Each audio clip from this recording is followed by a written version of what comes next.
we'll move on to our first story. And this is about Feadship's new yacht. This is a brand new build. It's still in build. It hasn't been completed yet. First look at the yacht. This is just brought out of the shed, if you like. There was no fancy launch like Lursen does. Just gets pulled out of the shed and into the daylight for the first time, so to speak. Now, Feadship build this as one of the most technically advanced and dynamically engineered Feadships of recent years. Now, they've described it as the next step on Feadship's path towards building zero-emission superyachts by 2030.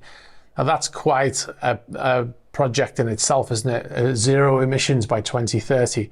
So what they've said is that this is a new generation of large yachts furthering carbon reduction through hulls optimized at cruising speed rather than top speed, and also advancements in electric propulsion and the ability to run the generators on HVO, which is a second generation biodiesel, a so-called net zero CO2 fuel.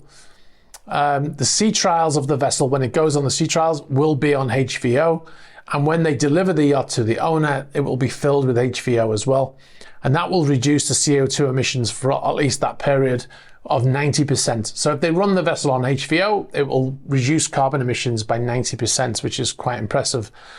It has 4.5 times more electrical storage capacity than the first hybrid yacht that Feadship built, which was Motor Yacht Savannah, which sounds like they're talking about batteries. I found this the most interesting. The vessel has no drive shafts and no rudders. So the drive shaft is what gives a lot of the vibration on a ship. So having no drive shaft it usually means that they've got electric propulsion like azipods and no rudders as well. So the electric drive and steering are through a pair of electrical Veth contra-rotating thrusters, as you can see on screen here. Very unusual design.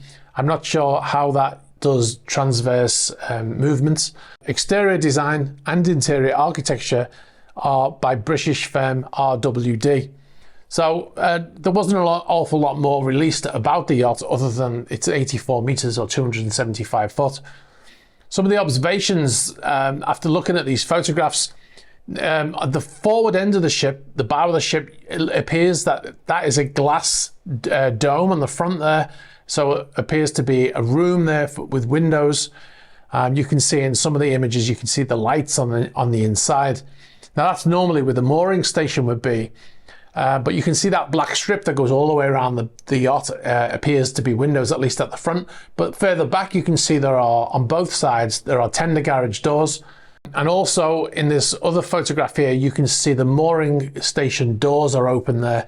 And you can see where the lines are going in. So the mooring station is behind that room, which is some sort of panoramic room or something like that.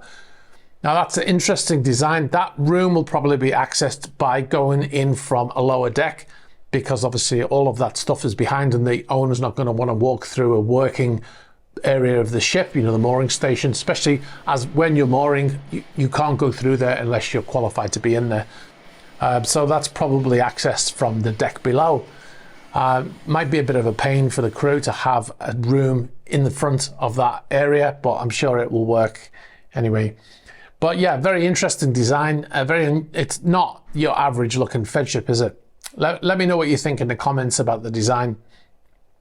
All right, so we'll move on now to our main story. Okay, on my left-hand side here, you can see a very grainy image, but it is very clearly Motor Yacht Nord. She has been spotted again in the Seychelles. She has been there for quite a few months now. Previously to that, she was in the Maldives.